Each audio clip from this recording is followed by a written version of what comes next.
The man intended to end his loneliness by throwing himself onto the train tracks, but unexpectedly a passenger beside him fell onto the tracks first.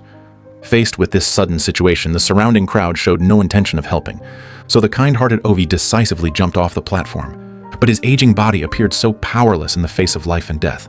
Only then did the crowd stop being bystanders and work together to pull the man to safety. However, Ova remained standing in the middle of the tracks. No matter how the man beside him tried to dissuade him, he turned a deaf ear. It was not until he glimpsed a boy in the crowd that Ove snapped out of his trance, as he did not want his tragedy to become a traumatic memory for the child. So in the final second before the train arrived, he still made the choice to survive. Facing the accusations and curses from those around him, Ova paid them no mind. And this was not his first encounter with the Grim Reaper. For him, loneliness and despair had long followed him like a shadow. 6 months ago, Ova's wife passed away forever due to illness. Since then, his world had lost all its color. Only when he visited her grave with fresh flowers could he briefly feel a trace of warmth in the gentle breeze. Later, Ova began trying to use the busyness of work to fill the emptiness and longing left by the loss of his wife. But fate is always full of mockery. On this day, the young managers called in the 59-year-old Ove. Clearly, this was just their usual rhetoric.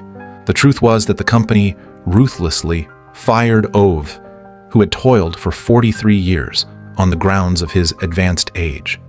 This sudden change became the final straw that broke the camel's back, pushing him to the brink of despair. Once Ova returned home, he began carefully grooming his appearance. Then he put on the blue suit that his wife loved most when she was alive. At this moment, Ova decided to put a period at the end of his lonely world in the most decisive way. But before doing so, he turned his head to glance at his wife's photograph. Even though time had passed, her beautiful smile still made his heart ripple. But that sweet memory soon solidified. Ova didn't want his wife to witness the scene of his death, so he hurriedly moved her picture to the sunlit window. Subsequently, he resolutely began his plan. He placed the noose around his neck, quietly awaiting the arrival of the Grim Reaper. But at this critical moment, uncharacteristically noisy sounds came from outside the house. It turned out that the new neighbors had driven their car right up to his front door, and the standing rule of the community was that vehicles were prohibited from entering. Ove intended to help the neighbor park the car, but the other party's driving skills were so worrying that they crashed directly into his mailbox. Pressed for time, he had to step in personally and demonstrate a standard reverse parking maneuver to the two young people. After finishing all this, Ove returned to his room intending to continue his unfinished plan. But just as he was about to reset the rope, the uninvited neighbor children outside the window interrupted him again. He hurriedly put away the rope to avoid scaring the children. By early the next morning, Ove continued with his plan. In order not to be disturbed by the outside world, he closed the blinds this time. Then he repeated yesterday's operations with the utmost speed. Ove thought that this time he could finally keep his appointment with his wife, but the urgent ringing of the doorbell still shattered all his thoughts. The repeated disturbances finally became unbearable for him. But when Ove angrily pushed open the door, he was met with two innocent, smiling faces. It turned out the neighbors had specially brought him Persian dishes from their hometown to thank Ove for his help yesterday. Furthermore, they had already seen the community notice and would not drive their car in here from now on. But before that, they wanted to borrow some of Ova's tools. Although Ove appeared extremely impatient, he thoughtfully gave them all the tools they needed. Just as he was about to turn and leave, the neighbor casually mentioned Ova's wife. Ove's sudden roar frightened everyone, yet only he understood that hidden behind this irritability was his indelible longing for his wife. Every mention by others was no different from ripping open a scar on an old wound. Now he could only carefully sniff the lingering scent on the clothes his wife left behind. Perhaps this longing received a response as Ove actually saw his wife's figure in a trance. He chased after his wife into the living room. At that time, they had just moved into this community. His wife loved reading, and her collection of books filled the entire bookshelf. But in the blink of an eye, Ove returned to reality. He was about to begin his fourth attempt. This time, without a moment's hesitation, he kicked away the stool beneath his feet. It is said that people review their entire lives before they die. But Ove was particularly familiar with the ceiling of the church. At a young age, he lost his mother early, and in the days that followed, he and his father had only each other to depend on. But his father was always a man of few words. Ove could not even detect his longing for his mother. Until one day when Ove came home from school to look for his father working at the railway. But his father's smile gradually froze at this moment, and he hurriedly waved for Ove to get off the tracks.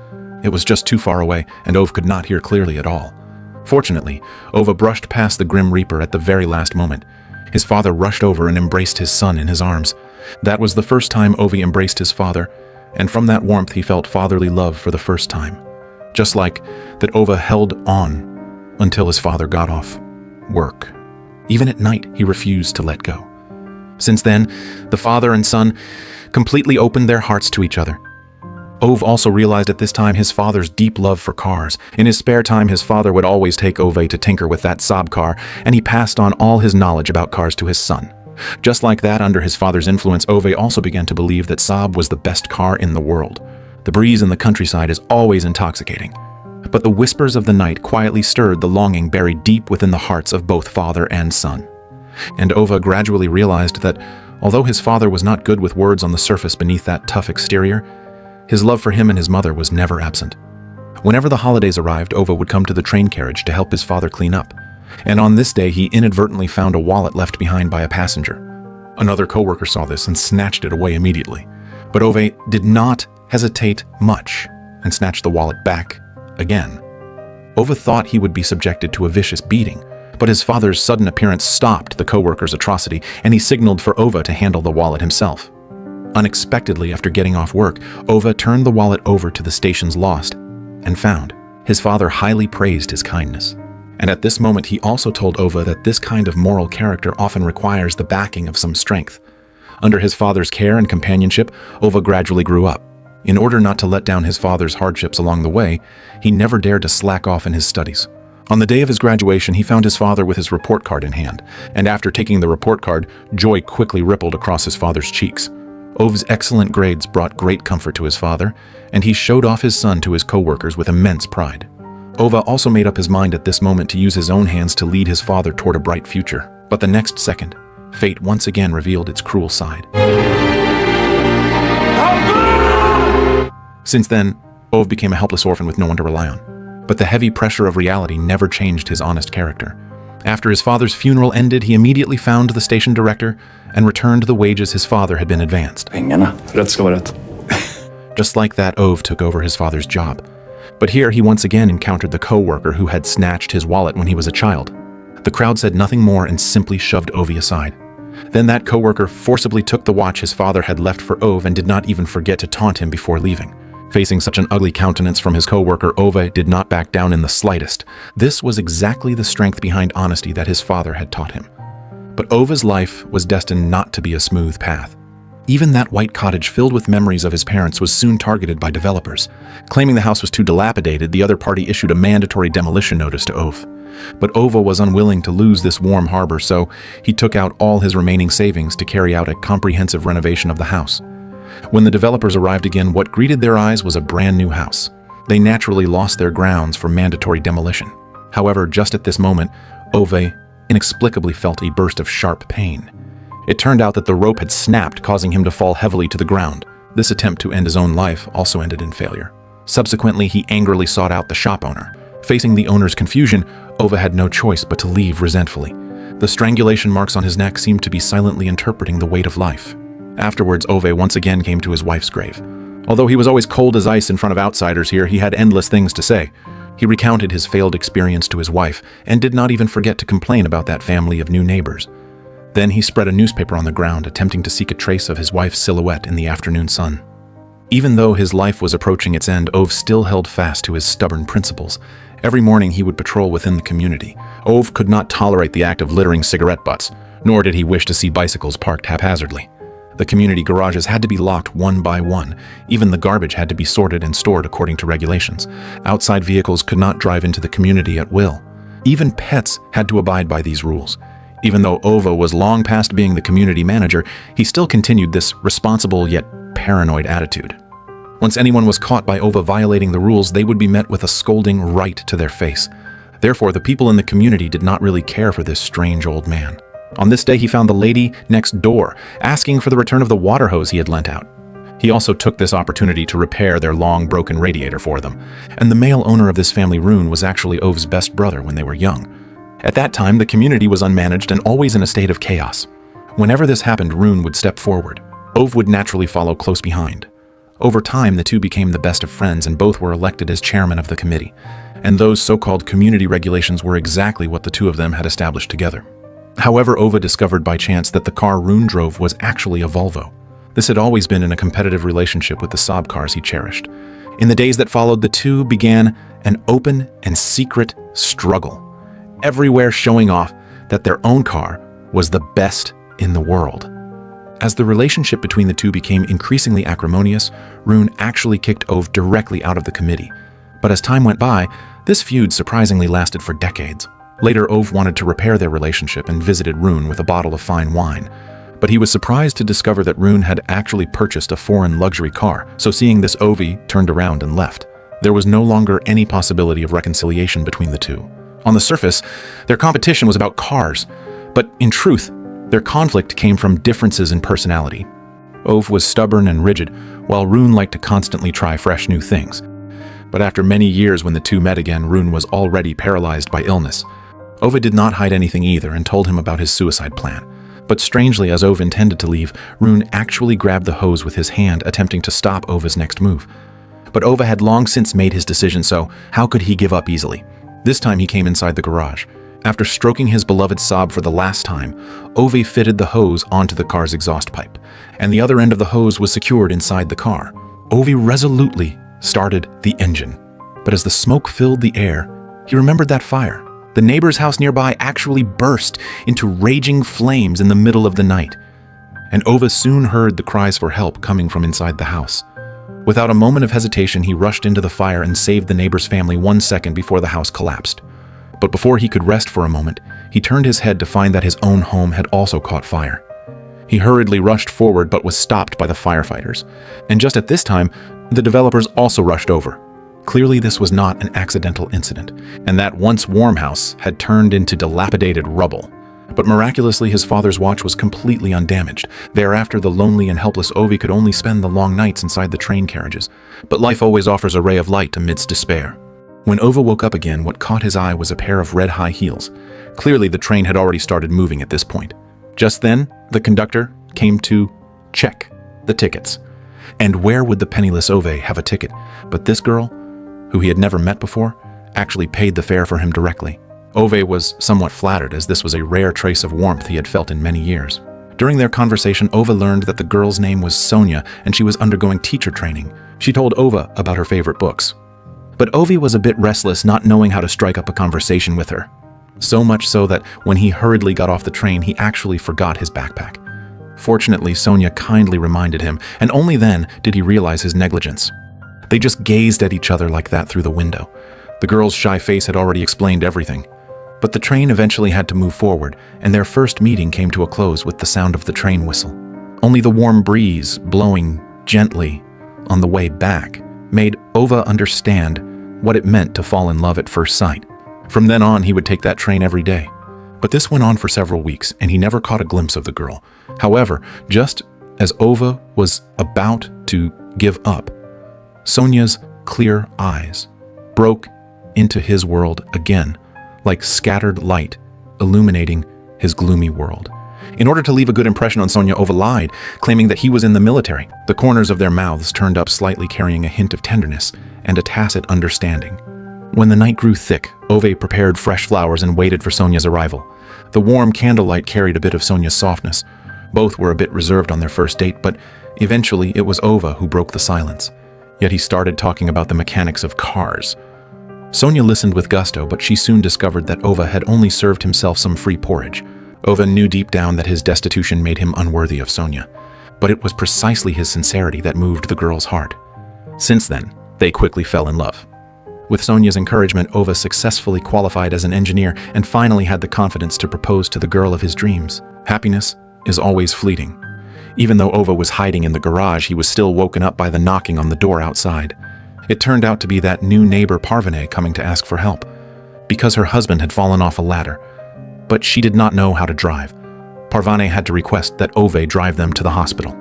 Even though Ove complained that Parvane was 30 years old and still could not drive, he reluctantly agreed.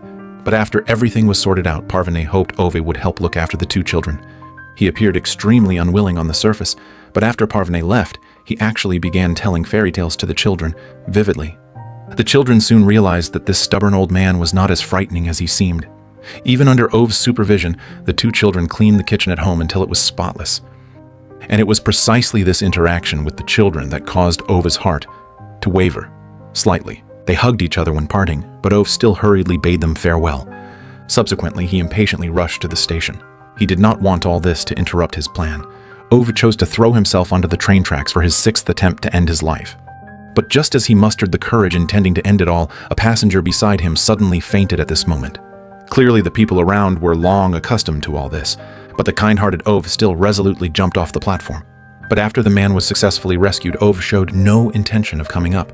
Yet in a trance, he saw his childhood self. It seemed to be the same scene again, and Ove remembered how he had lost his father. In the end, he still climbed up before the train arrived at the station. The dark clouds of the past always loomed over Ove. After returning to the community, Parvane called out to him. It turned out their daughter had drawn a picture for Ove. And in that picture, Ove was a colorful and bright existence. Just at this moment, the miserable scream of a kitten came from the side. This kitten used to be frequently stoned by others, and now it was covered in wounds again. But during the interval when Ove went upstairs to get a blanket for the kitten, Parvane had actually stepped into his kitchen. Parvane was very puzzled by the lower countertops before her eyes, but Ove did not say much. Seeing that Parvane's whole family was allergic to cats, Ove had no choice but to take the kitten in. Although he did not like small animals, he still decided to postpone his plan. Ove promised his wife that once the kitten found its next owner, he would come to find her. Afterwards, Ove actually took the initiative to take Parvane for driving practice, which was unprecedented. The reason he did this was not only out of worry that the previous accident would happen again, but also in hopes of giving others some help before he left. Although Ove gave up the thought of moving forward, his inner sense of responsibility and kindness still guided his every step. But just when Ove came to find Parvane for driving practice for the second time, he encountered a difficult reporter named Lena. It turned out Lena had witnessed Ove's rescue process, and she hoped to edit a news story for Ove. But Ove did not like so-called interviews, nor did he want the truth of his suicide to be detected by others. In a fit of anger, he actually locked Lena directly inside the garage. Fortunately, Parvane rushed over, and after hearing the sounds coming from the garage, she rescued Lena. Ove's childish behavior made Parvane laugh heartily, as she did not expect Ove to have such an immature side. Taking the opportunity, she advised Ove to put away his wife's belongings. Ove did not want to forget his wife, which was exactly the reason he did not wish for others to mention her. But just at this moment, an outsider actually intruded into the community. Ove forced the other party to stop, according to custom. But this arrogant man had long held an opinion against Ove. Facing Ove's eviction, Fitzgjorton became even more radical, and he had also looked up various information about Ove on the internet. Tänk om det bara var att du inte räckte till. And these words from Fitzgjorton successfully ignited Ove's fury. Sonia was originally a sad place Ove did not want to touch, so he angrily rushed into the room feeling that the whole world was his enemy. And after a burst of venting, Ove finally could not hold it back and began to cry hysterically. He slowly looked at the ceiling, and the face of his former lover gradually became clear. But in the blink of an eye, it vanished again. Looking at the kitten in the bedroom, Ove still decided to continue his suicide plan. In order to avoid disturbing the neighbors and the kitten, he first turned the radio up to the maximum volume. Then he covered the entire living room with plastic. But just as he made up his mind to pull the trigger, the doorbell rang again from outside. Ove's 7th suicide attempt also ended in failure. He opened the door furiously, only to find that the visitor was Sonia's student. It turned out that the two were homeless at this time and hoped to stay at Ove's house for one night. He was originally extremely unwilling, but they mentioned Sonia. Ove did not want to destroy the good impression his wife had left on the students, so he reluctantly agreed. The next morning, Ove was awakened by noise in the kitchen. Stepping forward, he discovered that it was the boy preparing breakfast for Ove. And since his wife passed away, Ove no longer had the habit of eating breakfast regularly. Furthermore, Ove's daily patrol was no longer a solitary one. But at that moment, Jimmy told Ove that Fitzgjorton had been trying for years to put Rune into a nursing home so he could profit from it. And Rune's wife had been silently enduring all this, unwilling to trouble Ove, fighting the lawsuit against the other party alone for many years. At this moment, Ove finally woke up completely. He had always been calling others idiots, but now he realized that he was the truly stupid one. Because of his stubbornness and indifference, he had actually left his good brother to endure all this alone. When he stood before his wife's grave again, he whispered his repentance. He also decided to let go of the thought of suicide and live out the life his wife hoped for. After returning home, Ove found Rune's wife asked for all the documents and then began an endless appeal process. But these efforts did not cause any ripples. Just when Ove was about to give up in frustration, Parvane stepped forward. Ingen. After calming all his thoughts, Ovi finally opened his heart and recounted the story between him and Sonia in detail. It turned out that shortly after they were married, Sonia became pregnant with Ova's child. But before the child was born, Sonia still hoped to take a trip with Ove. They did not drive on their own, but chose a travel group that was full of life and color. They would have open-air dinners by the romantic pool and sleep until they woke up naturally in the cozy hotel. Ovi thought they would always be happy. Just on the way back, Sonia happily told Ova that the baby was kicking her belly. Happiness surged into his heart like a tide, almost making Ove's tears burst the dam. So he hurriedly made an excuse to go to the restroom, and before entering the door, he took a look at his wife's sweet smile. But just as he was wiping away the tears of emotion, the accident happened.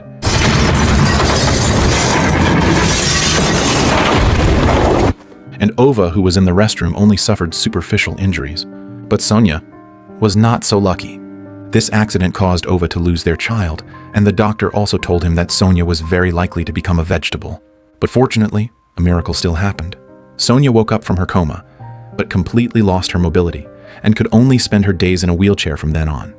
But Ova, who regained his true love, did not collapse. Instead, he remodeled every detail of the house into the most suitable form for his wife. Under Ova's encouragement, his wife successfully passed the teacher training.